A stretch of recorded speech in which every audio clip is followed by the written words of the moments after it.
राजस्थान की राजनीति इन दिनों जयपुर या दिल्ली तक सीमित नहीं है, बल्कि एक छोटा सा इलाका अंता विधानसभा क्षेत्र पूरे प्रदेश की सियासत का केंद्र बन चुका है। यहाँ चुनावी मैदान में है कांग्रेस, बीजेपी और उनके बीच खड़े एक निर्दलीय उम्मीदवार नरेश मीणा। नरेश मीणा वो नाम जो इन दिनों कांग्रेस और बीजेपी दोनों ही पार्टियों के लिए सिरदर्द बन चुका है। अपने तीखे बयानों और साफ सुथरी छवि के लिए जाने वाले नरेश मीणा ने अब इस चुनाव को व्यक्तिगत सम्मान और सियासी इज्जत की लड़ाई बना दिया है।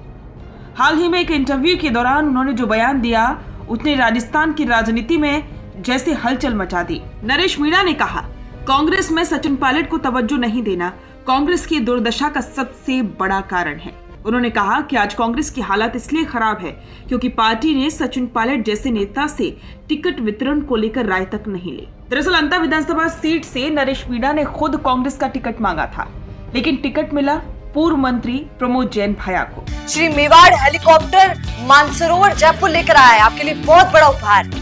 रॉयल शादी एंट्री हो, इलेक्शन टूर हो, एयर एम्बुलेंस हो, पुष्प वर्षा हो या वीवीआईपी दर्शन हो, इसीलिए अभी तुरंत बुक कीजिएगा। यहीं से नरेश मीणा और कांग्रेस के रिश्तों में खटास आ गई। नरेश का कहना है कि अगर कांग्रेस ने टिकट देने से पहले सचिन पायलट से सलाह ली होती तो आज पार्टी की हालत नहीं होती। उन्होंने ये भी कहा कि सचिन पायलट को पार्टी के फैसलों में शामिल न करना कांग्रेस के पतन की सबसे बड़ी वजह बन रही है। नरेश मीणा का हमला सिर्फ कांग्रेस तक सीमित नहीं रहा, उन्होंने बीजेपी और लोकसभा अध्यक्ष ओम बिरला पर भी निशाना साधा। उन्होंने कहा कि इस चुनाव में एक आदमी पर्दे के पीछे से चुनाव लड़ रहा है और वो है लोकसभा अध्यक्ष ओम बिरला। नरेश का दावा है कि ओम बिरला ने अंता सीट पर पूरा जोर लगा रखा है। उनके मुताबिक ओम बिरला चाहते हैं कि कांग्रेस उम्मीदवार प्रमोद जैन भैया जीतें ताकि वसुंधरा राजे कमजोर पड़ जाएं और बाद में भैया को बीजेपी में शामिल करवाया जा सके। ये बयान किसी साधारण राजनीतिक टिप्पणी से कहीं बड़ा था, क्योंकि ये सीधे बीजेपी के भीतर खींचतान को उजागर कर रहा था। नरेश मीणा के इस दावे ने संकेत दे दिया कि अंता का ऋण अब केवल कांग्रेस बनाम बीजेपी नहीं, बल्कि बीजेपी बनाम बीजेपी की अंदरूनी लड़ाई में भी बदल चुका है। तो नरेश मीणा ने कांग्रेस और बीजेपी दोनों को निशाने पर लिया और दोनों की ही अंदरूनी बातों को सामने रखा। राजनीति में ऐसे बयान अक्सर हलचल मचाते हैं जब पार्टी की अंदर की बातें सामने आ जाए, लेकिन नरेश मीणा के इन शब्दों ने एक बड़ा संदेश दिया।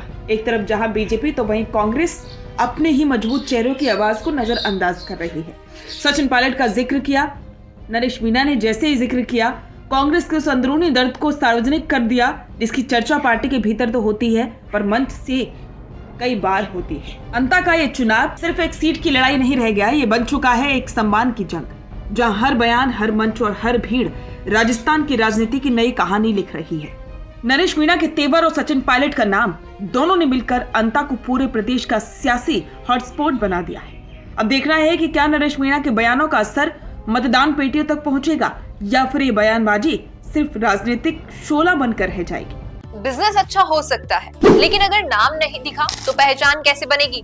अब टेंशन छोड़िए, द फैक्ट इंडिया आपके बिजनेस को देगा वो पहचान जो पूरे राजस्थान में हर किसी तक पहुंचे। न्यूज चैनल पर विज्ञापन, पॉडकास्ट और प्रमोशन के जरिए आप सीधे 5 लाख सब्सक्राइबर और 10 करोड़ से ज्यादा व्यूज तक अपनी पहुंच बना सकते हैं। तो देर किस बात की, आज ही द फैक्ट इंडिया से जुड़िए और अपने बिजनेस को बनाइए हर घर का नाम।